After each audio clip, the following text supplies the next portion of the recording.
Pessoal, nós estamos falando sobre as escolas penais, que, como a gente já disse, é aquele grupo de estudiosos, são formados por estudiosos que pensavam o direito penal de forma semelhante, às vezes no mesmo período de tempo, às vezes não.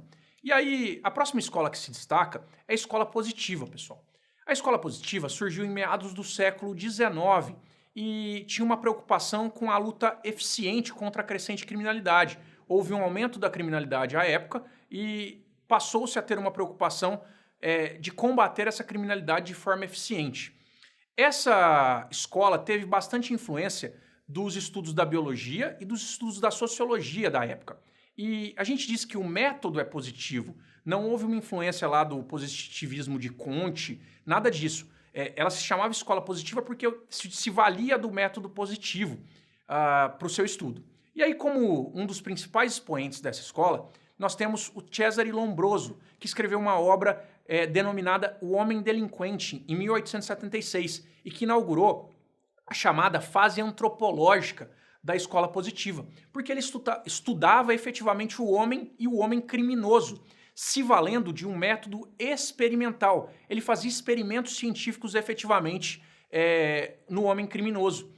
E aí, nessa época de Lombroso, que surgiu a ideia do criminoso nato, do criminoso atávico. Segundo Lombroso, nesses experimentos que ele fazia, se valendo por exemplo, de bertillonagem, que é um método de medição do corpo dos criminosos, ele chegou à conclusão que o criminoso tinha um perfil físico padrão. E aí ele dizia que o sujeito nascia criminoso por ter aquela compleição física. Um raciocínio extremamente discriminatório, mas que tem o seu valor científico para a época.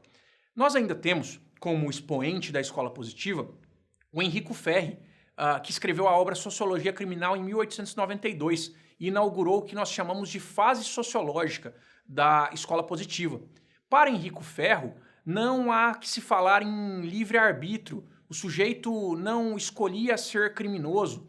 A sua responsabilidade penal era fundamentada na responsabilidade social. Ele admitia uma influência da sociedade, o determinismo social, para tornar o homem criminoso. Ele não considerava que o sujeito escolhia ser criminoso, mas que ele sofria os influxos, as influências da sociedade para se tornar criminoso.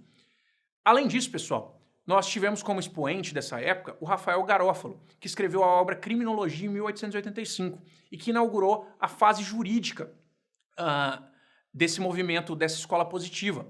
E ele conferiu aspectos jurídicos ao movimento positivo. E ele também desenvolveu o conceito de delito natural, que para ele era ação prejudicial e que fere ao mesmo tempo algum desses sentimentos que se convencionou chamar o senso moral de uma agregação humana. Então olha só, pessoal, escola positiva inaugurou o método científico, teve influência da sociologia, da biologia e se dividiu em 3 fases. Fase antropológica, liderada aí pelo Cesare Lombroso, que escreveu a obra O Homem Delinquente, a fase jurídica do Rafael Garófalo e a fase sociológica do Enrico Ferri.